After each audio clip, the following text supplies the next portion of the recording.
Book 2, Chapter 1. I wish now to review in memory my past wickedness and the carnal corruptions of my soul, not because I still love them, but that I may love thee, O my God. For love of thy love I do this, recalling in the bitterness of self-examination my wicked ways, that thou mayst grow sweet to me, thou sweetness without deception, thou sweetness happy and assured. Thus thou mayest gather me up out of those fragments in which I was torn to pieces, while I turned away from thee, O unity, and lost myself among the many. For as I became a youth, I longed to be satisfied with worldly things, and I dared to grow wild in a succession of various and shadowy loves. My form wasted away, and I became corrupt in thy eyes. Yet I was still pleasing to my own eyes, and eager to please the eyes of men. Chapter 2. But what was it that delighted me save to love and to be loved? Still, I did not keep the moderate way of the love of mind to mind, the bright path of friendship. Instead, the mists of passion steamed up out of the puddly concupiscence of the flesh and the hot imagination of puberty, and they so obscured and overcast my heart that I was unable to distinguish pure affection from unholy desire. Both boiled confusedly within me, and dragged my unstable youth down over the cliffs of unchaste desires and plunged me into a gulf of infamy. Thy anger had come upon me, and I knew it not. I had been defeated by the clanking of the chains of my mortality, the punishment for my soul's pride, and I wandered farther from thee, and thou didst permit me to do so.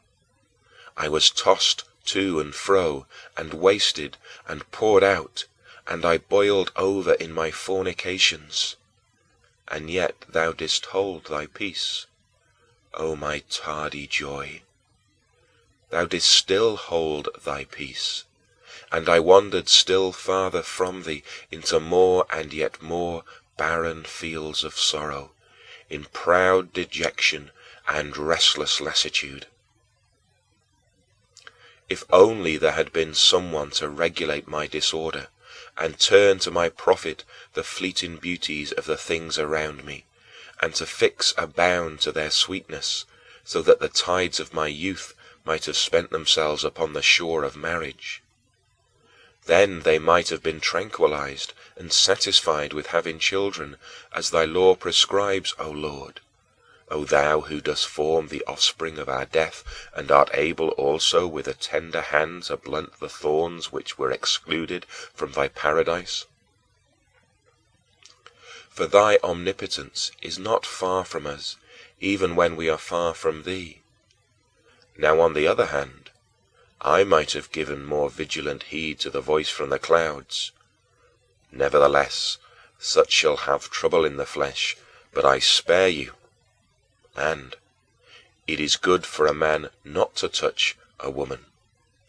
And he that is unmarried cares for the things that belong to the Lord, how he may please the Lord, but he that is married cares for the things that are of the world, how he may please his wife. I should have listened more attentively to these words, and, thus having been made a eunuch for the kingdom of heaven's sake, I would have with greater happiness expected thy embraces. But, fool that I was, I foamed in my wickedness as the sea, and, forsaking thee, followed the rushing of my own tide, and burst out of all thy bounds. But I did not escape thy scourges, for what mortal can do so? Thou wast always by me, mercifully angry, and flavoring all my unlawful pleasures with bitter discontent, in order that I might seek pleasures free from discontent. But where could I find such pleasure save in thee, O Lord? Save in thee, who dost teach us by sorrow, who woundest us to heal us, and dost kill us that we may not die apart from thee. Where was I, and how far was I exiled from the delights of thy house in that 16th year of the age of my flesh, when the madness of lust held full sway in me, that madness which grants indulgence to human shamelessness, even though it is forbidden by thy laws, and I gave myself entirely to it. Meanwhile, my family took no care to save me from ruin by marriage, for their sole care was that I should learn how to make a powerful speech and become a persuasive orator. Chapter 3. Now, in that year my studies were interrupted. I had come back from Medora, a neighboring city where I had gone to study grammar and rhetoric, and the money for a further term at Carthage was being got together for me. This project was more a matter of my father's ambition than of his means, for he was only a poor citizen of Tagaste. To whom am I narrating all this? Not to thee, O my God, but to my own kind in thy presence, to that small part of the human race who may chance to come upon these writings. And to what end? That I and all who read them may understand what depth there are from which we are to cry unto thee. For what is more surely heard in thy ear than a confessing heart and a faithful life? Who did not extol and praise my father because he went quite beyond his means to supply his son with the necessary expenses for a far journey in the interest of his education? For many far richer citizens did not do so much for their children. Still, this same father troubled himself not at all as to how I was progressing toward thee, nor how chaste I was, just so long as I was skillful in speaking, no matter how barren I was to thy tillage, O God, who art the one true and good Lord of my heart, which is thy field. During that 16th year of my age, I lived with my parents, having a holiday from school for a time. This idleness imposed upon me by my parents' straitened finances. The thorn bushes of lust drew rank about my head, and there was no hand to root them out. Indeed, when my father saw me one day at the baths and perceived that I was becoming a man and was showing the signs of adolescence, he joyfully told my mother about it, as if already looking forward to grandchildren, rejoicing in that sort of inebriation in which the world so often forgets thee, its creator, and falls in love with thy creature instead of thee. The inebriation of that invisible wine of a perverted will which turns and bows down to infamy. But in my mother's breast thou hast already begun to build thy temple and the foundation of thy holy habitation, whereas my father was only a catechumen, and that but recently. She was, therefore, startled with a holy fear and trembling, for though I had not yet been baptized, she feared those crooked ways in which they walk who turn their backs to thee and not their faces. Woe is me! Do I dare affirm that thou didst hold thy peace, O my God, while I wandered farther from thee? Didst thou really then hold thy peace? Then whose words were they but thine, which by my mother, thy faithful handmaid, thou didst pour into my ears? None of them, however, sank into my heart to make me do anything. She deplored, and, as I remember, warned me privately with great solicitude not to commit fornication, but above all things never to defile another man's wife. These appeared to me but womanish counsels, which I would have blushed to obey. Yet they were from thee, and I knew it not. I thought that thou wast silent, and that it was only she who spoke. Yet it was through her that thou didst not keep silent toward me, and in rejecting her counsel I was rejecting thee, I, her son, the son of thy handmaid, thy servant. But I did not realize this, and rushed on headlong with such blindness that among my friends I was ashamed to be less shameless than they, when I heard them boasting of their disgraceful exploits. Yes, and glorying all the more the worse their baseness was.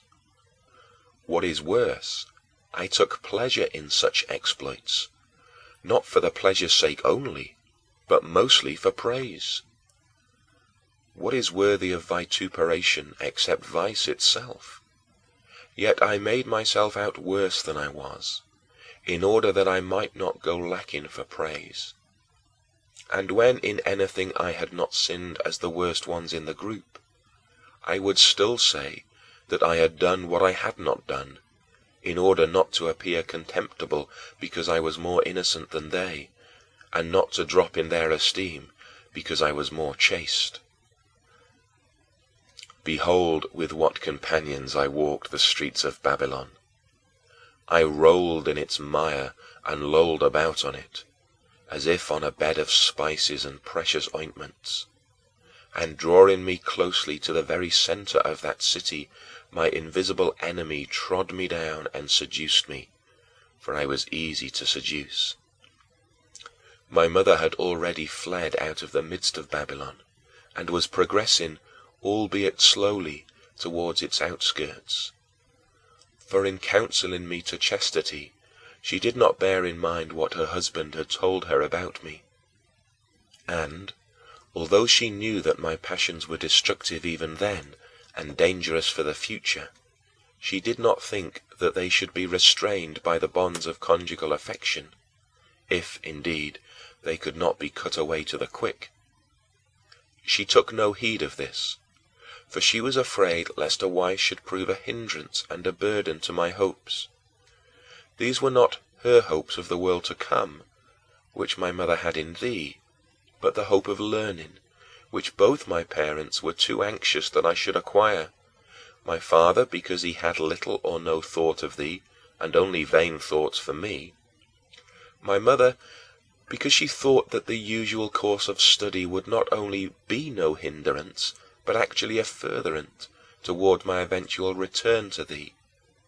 This much I conjecture, recalling as well as I can the temperance of my parents.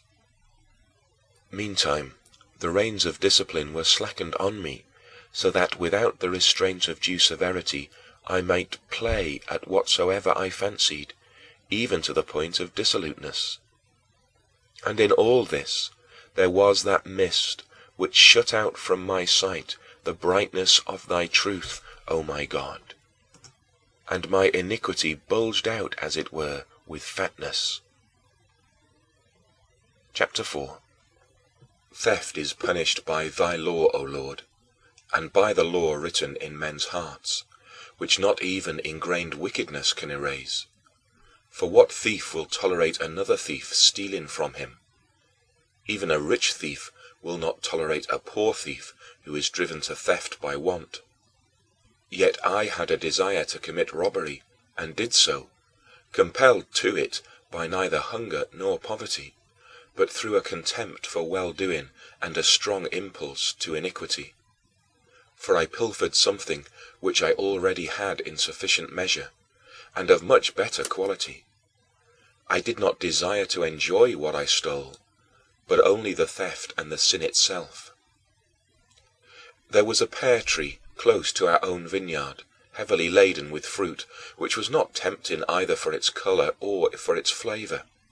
Late one night, having prolonged our games in the streets until then, as our bad habit was, a group of young scoundrels, and I among them, went to shake and rob this tree. We carried off a huge load of pears, not to eat ourselves, but to dump out to the hogs, after barely tasting some of them ourselves.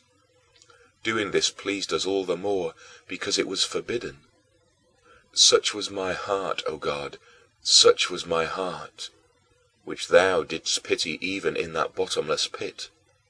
Behold, now let my heart confess to thee what it was seeking there, when I was being gratuitously wanton, having no inducement to evil but the evil itself, it was foul, and I loved it. I loved my own undoing. I loved my error, not that for which I erred, but the error itself. A depraved soul, falling away from security in thee to destruction in itself, seeking nothing from the shameful deed but shame itself. Chapter 5. Now, there is a comeliness in all beautiful bodies, and in gold and silver and all things. The sense of touch has its own power to please, and the other senses find their proper objects in physical sensation. Worldly honor also has its own glory, and so do the powers to command and to overcome, and from these there springs up the desire for revenge. Yet, in seeking these pleasures, we must not depart from thee, O Lord, nor deviate from thy law. The life which we live here has its own peculiar attractiveness, because it has a certain measure of comeliness of its own and a harmony with all these inferior values.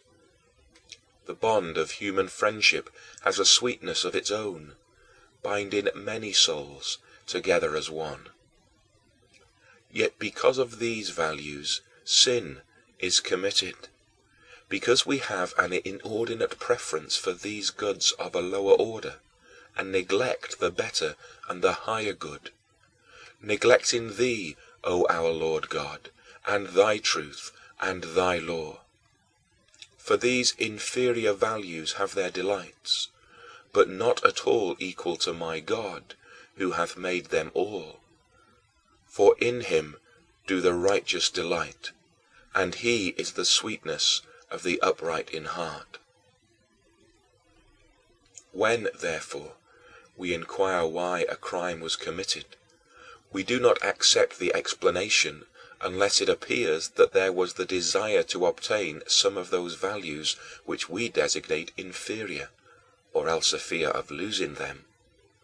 For truly they are beautiful and comely, though in comparison with the superior and celestial goods they are abject and contemptible. A man has murdered another man. What was his motive? Either he desired his wife or his property, or else he would steal to support himself, or else he was afraid of losing something to him, or else, having been injured, he was burning to be revenged. Would a man commit murder without a motive, taking delight simply in the act of murder? Who would believe such a thing? Even for that savage and brutal man, of whom it was said that he was gratuitously wicked and cruel, there is still a motive assigned to his deeds. Lest through idleness, he says, hand or heart should grow inactive. And to what purpose? Why, even this, that, having once got possession of the city through his practice of his wicked ways, he might gain honors, empire, and wealth, and thus be exempt from the fear of the laws and from financial difficulties in supplying the needs of his family, and from the consciousness of his own wickedness. So it seems that even Catiline himself loved not his own villainies, but something else, and it was this that gave him the motive for his crimes. Chapter 6. What was it in you, O theft of mine, that I, poor wretch, doted on, you deed of darkness, in that 16th year of my age? Beautiful you were not, for you were a theft.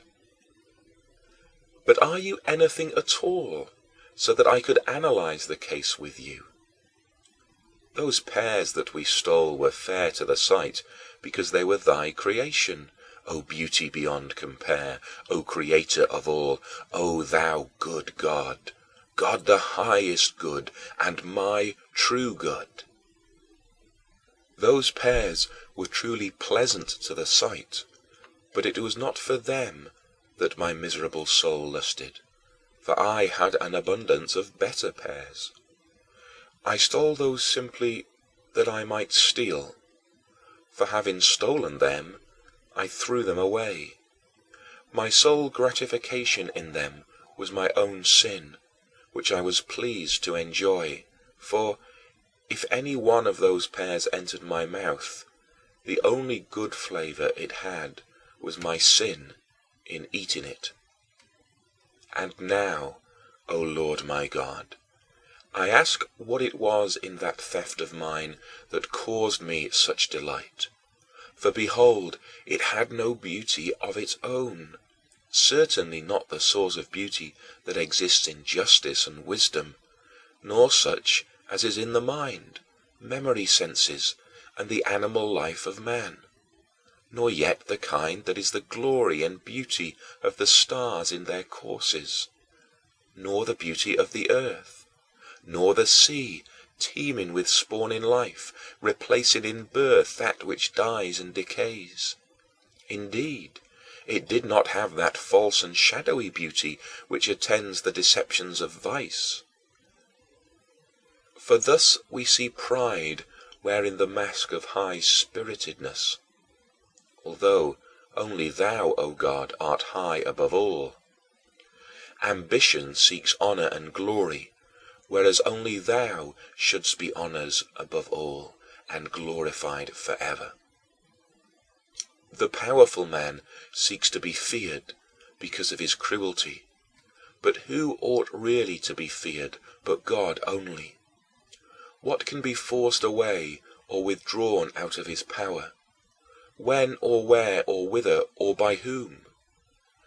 The enticements of the wanton claim the name of love, and yet nothing is more enticing than thy love, nor is anything loved more healthfully than thy truth, bright and beautiful above all. Curiosity prompts a desire for knowledge, whereas it is only thou who knowest all things supremely. Indeed, ignorance and foolishness themselves go masked under the names of simplicity and innocence, yet there is no being that has true simplicity like thine, and none is innocent as thou art. Thus, it is that by a sinner's own deeds he is himself harmed. Human sloth pretends to long for rest, but what sure rest is there save in the Lord?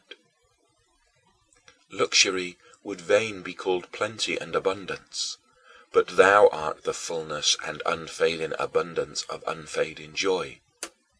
Prodigality presents a show of liberality, but thou art the most lavish giver of all good things. Covetousness desires to possess much, but thou art already the possessor of all things. Envy contends that its aim is for excellence, but what is so excellent as thou? Anger seeks revenge, but who avenges more justly than thou?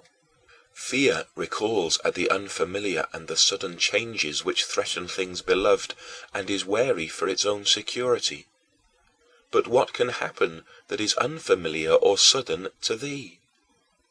Or who can deprive thee of what thou lovest? Where, really, is there unshaken security, save with thee? Grief languishes for things lost in which desire had taken delight, because it wills to have nothing taken from it, just as nothing can be taken from thee. Thus, the soul commits fornication when she is turned from thee, and seeks apart from thee what she cannot find pure and untainted until she returns to thee. All things thus imitate thee, but pervertedly, when they separate themselves far from thee and raise themselves up against thee. But even in this act of perverse imitation, they acknowledge thee to be creator of all nature, and recognize that there is no place whither they can altogether separate themselves from thee. What was it then that I loved in that theft? And wherein was I imitating my Lord, even in a corrupt and perverted way? Did I wish, if only by gesture, to rebel against thy law, even though I had no power to do so actually, so that, even as a captive, I might produce a sort of counterfeit liberty, by doing with impunity deeds that were forbidden in a deluded sense of omnipotence? Behold this servant of thine, fleeing from his Lord and following a shadow. O rottenness, O monstrousness of life and abyss of death! Could I find pleasure only in what was unlawful, and only because it was unlawful? Chapter 7. What shall I render unto the Lord for the fact that while my memory recalls these things, my soul no longer fears them? I will love thee, O Lord, and thank thee, and confess to thy name, because thou hast put away from me such wicked and evil deeds. To thy grace I attribute it, and to thy mercy, that thou hast melted away my sin as if it were ice. To thy grace also I attribute whatsoever of evil I did not commit. For what might I not have done, loving sin as I did, just for the sake of sinning? Yea, all the sins that I confess now to have been forgiven me, both those which I committed willfully and those which, by thy providence, I did not commit. What man is there who, when reflecting upon his own infirmity, dares to ascribe his chastity and innocence to his own powers, so that he should love thee less, as if he were in less need of thy mercy, in which thou forgivest the transgressions of those that return to thee? As for the man who, when called by thee, obeyed thy voice, and shunned those things which he here reads of me, as I recall and confess them of myself, let him not despise me. For I, who was sick, have been healed by the same physician by whose aid it was that he did not fall sick, or rather was less sick than I. And for this let him love thee just as much, indeed, all the more, since he sees me restored from such a great wickedness of sin by the selfsame Saviour by whom he sees himself preserved from such a weakness. Chapter 8. What profit did I, a wretched one, receive from those things which, when I remember them now, cause me shame? Above all, from that theft, which I loved only for the theft's sake. And, as the theft itself was nothing, I was all the more wretched in that I loved it so. Yet by myself alone I would not have done it.